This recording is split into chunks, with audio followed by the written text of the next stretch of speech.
Olá, eu sou o Jonatas, sou professor da Educação Básica no estado do Tocantins. Atualmente eu leciono História no Centro de Ensino Médio Orquelina Torres. Eu fui convidado pela AMPU para fazer parte do projeto Bicentenário da Independência do Brasil. Gostaria de falar de um texto chamado Como um Vulcão. Ele foi escrito por Murilo Dias Winter. Ele é pós-doutorando da Universidade USP e o seu texto se encontra no site chamado História Aberta. De acordo com o autor, a metáfora de um vulcão em erupção foi muito utilizada por jornalistas e políticos durante a metade do século XIX. Essa figura de linguagem ela é reveladora para compreender a formação brasileira, pois debaixo de uma superfície calma, uma série de movimentos de constatação estavam em agitação e entravam periodicamente em violentas erupções. Assim, é importante compreender que a independência do Brasil, da maneira que aconteceu e como nós a conhecemos hoje, foi apenas uma entre as diferentes possibilidades da época. A construção da unidade territorial e política do nosso país sofreu fortes contestações em diferentes províncias no Brasil. Essas divergentes ideias foram colocadas em disputas no discurso, em jornais, em panfletos e também no campo de batalhas. Houveram guerras da independência no estado do Pará, da Bahia, do Maranhão, do Piauí e na antiga província Cisplatina, que hoje é atual Uruguai. Ainda que pacificados e com a vitória do projeto unitário liderado por Dom Pedro, a tensão política nunca foi completamente dissipada e o vulcão teve novas erupções.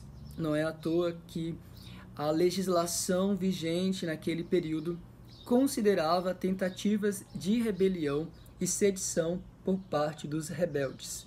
A punição era a execução pública e cruel e o confisco de bens.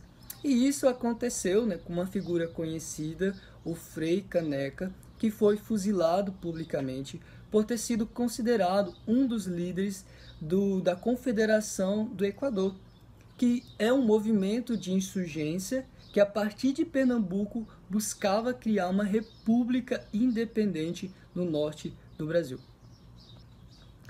O autor continua falando que, no período regencial, quando Dom Pedro teve que retornar para Portugal e o seu filho não tinha idade suficiente para assumir o trono, nesse período, redatores do jornal Diário do Rio de Janeiro escreveram, em 1838, que o vulcão anárquico teve novas erupções.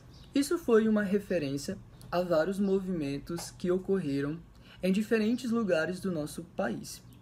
Esse grupo de pessoas estavam insatisfeitos com a situação que estavam vivendo e também estavam contestando as autoridades do Brasil Império. Então eles recorreram a revoltas populares. Nós temos então a cabanagem no estado do Pará, nós temos a balaiada no Maranhão, a revolta dos malês na cidade de Salvador, Bahia, Guerra dos Farrapos, liderada por latifundiários no Rio Grande do Sul, e a Sabinada, que foi conduzida pela classe média no estado da Bahia. Mesmo derrotadas, essas insurgências deixaram um repertório de experiências, de vocabulários, de conhecimentos que ajudaram a moldar o Brasil no qual nós conhecemos hoje. Como professor do ensino médio, eu levaria com certeza esse texto para a sala de aula, para ler junto com os estudantes, especialmente ali na segunda série, pois é um período ali que normalmente a gente trabalha a história do Brasil colonial e imperial.